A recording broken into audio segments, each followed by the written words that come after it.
Majorly हर एक manhood में एक क्वेश्चन मार्क होता है कि क्या ऐसा मैं करूं कि जिससे मेरे स्पर्म काउंट अच्छे से मेंटेन रहे, ठीक है। या फिर दूसरा एक क्वेश्चन होता है जहां पर एक नॉर्मल मैन को लगता है या एक मैनलीहुड को लगता है कि क्या रीज़न है मेरे स्पर्म काउंट को कम करने में। एक ये जनरल क्वेश्चन है और शायद हर एक मेरे जैसे या कोई भी जो एक मर्द है वो समझता होगा इसको, जिसकी अभी शादी नहीं हुई है या शादी होने वाली है। सो बेसिकली अगर मैं बात करी जाए तो यहाँ पर अगर आपकी लाइफस्टाइल या फिर आपका कोई ऐसी डिस्टर्बेंस आपकी लाइफ में चल रही है जिसकी वजह से आप अपने स्पर्म काउंट को कम होते हुए देख सकते हो, तो मैं आज कुछ ऐसी चीज़ों के बारे में बात करूँगा जिससे आप अपने स्पर्म को हमेशा बेकरार रखो और मेंटेन रखो, कभी उसको लैक नहीं होने दो।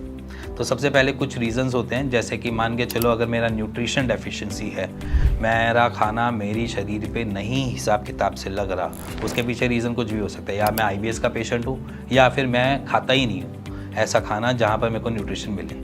तो इन सारी जगहों पे भी हम देखते हैं कि हमारे स्पर्म काउंट लोअर साइड जाते हैं, उनकी क्वालिटी और उनकी क्वांटिटी पे बहुत फ़र्क पड़ता है।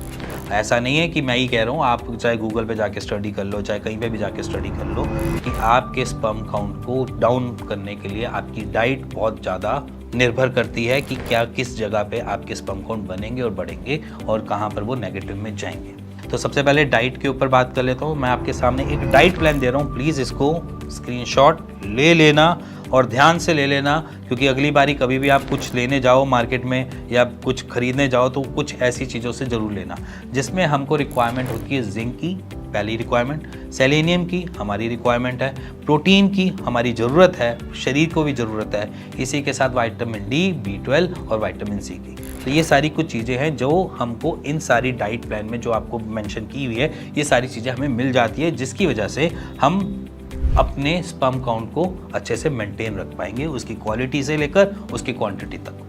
तो ये रिक्वायरमेंट पूरी कर लेना। अब रह गई बात आईबीएस के पेशेंट्स की। अब अगर मैं आईबीएस का पेशेंट हूँ, मैं अपने आप को ही एज्यूम करता हूँ आपकी जगह पे और मैं आपको बताता हूँ कि अगर मैं आईबीएस का पेशेंट हूँ तो मैं इसको कैसे रेक्टिफाई करूँगा। तो बहुत ईजी तरीका है, समझोगे तो। मैं कोई भी चीज़ रॉ नहीं खा सकता, कोई भी चीज़ मैं कच्ची नहीं खा सकता, क्योंकि मेरा गट मेरे को सपोर्ट ही नहीं करेगा। और अगर गट सपोर्ट करेगा तो वो एक तरीके से डायरिया की तरह बाहर निकाल देगा या मेरे को कॉन्स्टिपेशन कर देगा।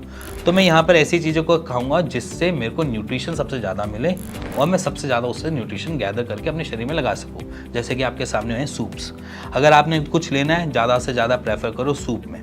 जैसे आपका मन करे, कुछ आपका खाने पीने का मन करे, आपने सूप लिया। दालें अगर खानी है तो दालें भर भर के खाई और ज़्यादा भर के खाई, रोटी चपाती कम खाई। भूख से थोड़ा सा कम खाया और बारी बारी खाया। क्या किया? भूख से थोड़ा कम खाया और बारी बारी खाया। अब जैसे मान के चलो हम 3 या 4 मील खाते हैं दिन में, आपने उसको 8 मील कर दिया, कोई इशू नहीं। 10 मील कर दिया, कोई इशू नहीं, बट आपने भूख से कम खाया। अब ऐसा नहीं है कि आपकी माँ लेकर आए कटोरी और आप कहोगे मैं पूरा खाना पड़ेगा, ऐसा नहीं है। आपने आधी कटोरी खाई, आपका मन कर गया कि अभी थोड़ी भूख बची है, बट फिर उसके बाद आपका फिर बहुत तेज भूख लगी, फिर आपने आधी कटोरी खाई। इस तरीके से मैकेनिज्म चलेगा जिससे आपके स्पर्म काउंट भी मेंटेन रहेंगे, आपका गट सिस्टम भी सस्टेन कर पाएगा और आपके अंदर एनर्जी भी पूरी रहेगी और इसी के साथ साथ आपकी स्पर्म प्रोडक्शन भी सही से बन पाएगी। तो ये तरीका है आईबीएस में खाने का, किस तरीके से आप खाओ।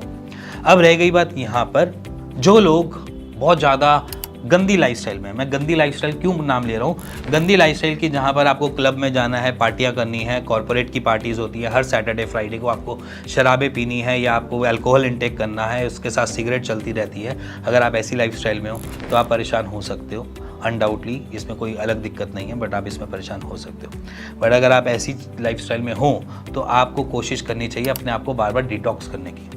मैं ये नहीं कह रहा कि एक दिन में लाइफस्टाइल चेंज कर दो, एक दिन में आप सारी चीज़ें छोड़ दो, ऐसा नहीं कहूँगा, बट मैं आपको डिटॉक्स करने के तरीके ज़रूर बता दूँगा। डिटॉक्स करने का तरीका है सबसे पहले स्वेट आउट।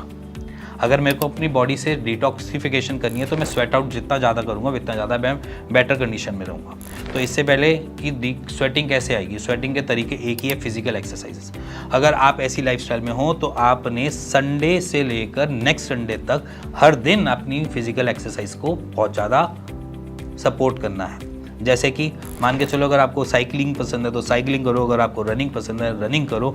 आपने डेली ऐसी एक्सरसाइज, ऐसी एक्टिविटीज़ में इंडल्ज होना पड़ेगा अगर आपने अपने आप बॉडी को डिटॉक्स करना है। दूसरा तरीका है, जितना ज़्यादा आप पानी पी सकते हो, हाइड्रेट रख सकते हो बॉडी को, इतना रखो।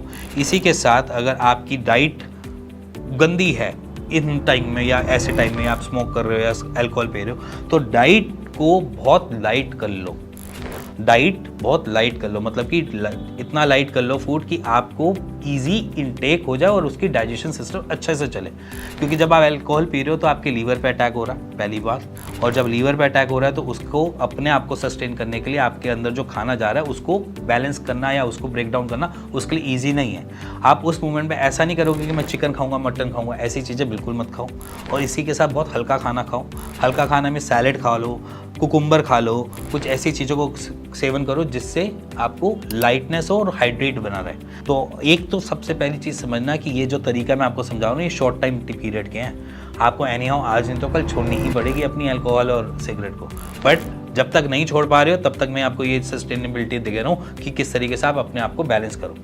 इसी के साथ अगर आप बहुत ज़्यादा स्मोकिंग करते हो और ऐसे हो कि चेन स्मोकर की तरह हो, तो स्मोकिंग का सबसे नेगेटिव इम्पैक्ट पड़ता है हमारे शरीर पे। सबसे पहले हमें ईडी लेकर आता है, स्पर्म काउंट तो चलो दूर की बात है, बट सबसे पहले ईडी जरूर ले आता है, इरेक्टाइल डिसफंक्शन, क्योंकि उसके अंदर इतनी पावर है कि ब्लॉकिंग करने की पूरी पावर है। तो इसलिए स्मोकिंग कर रहे हो तो सबसे पहले ही वही फिजिकल एक्सरसाइज पे जितना ज़्यादा जाओगे उतना आपकी बॉडी का ब्लड फ्लो ज़्यादा बेटर तरीके से बनेगा और ईडी जैसी प्रॉब्लम से पहले बच के रहोगे। दूसरा, एक्सरसाइज मस्ट है। अब मैं यहाँ पर जिमिंग की बात नहीं कर रहा, मैं साफ बोलूँ, आपके अंदर स्टेमिना बढ़ना चाहिए। स्टेमिना, आपके अंदर स्ट्रेंथ नहीं बढ़नी चाहिए। जिमिंग के लिए मैं बिल्कुल यहाँ पर अवॉइड कर रहा हूँ, और जिमिंग में ज़रूरी नहीं आपको पसीना आए, बट आपकी साइकिलिंग, रनिंग या कोई भी ऐसी फिजिकल एक्सरसाइज जो रिपीटेडली हो रही है और बड़ी लंबे तक टाइम तक हो रही है, उससे आपको स्वेटिंग जरूर मिलेगी, पसीना जरूर आएगा, और जितना आप पसीना निकालोगे उतना ही आपके शरीर के लिए बढ़िया रहेगा।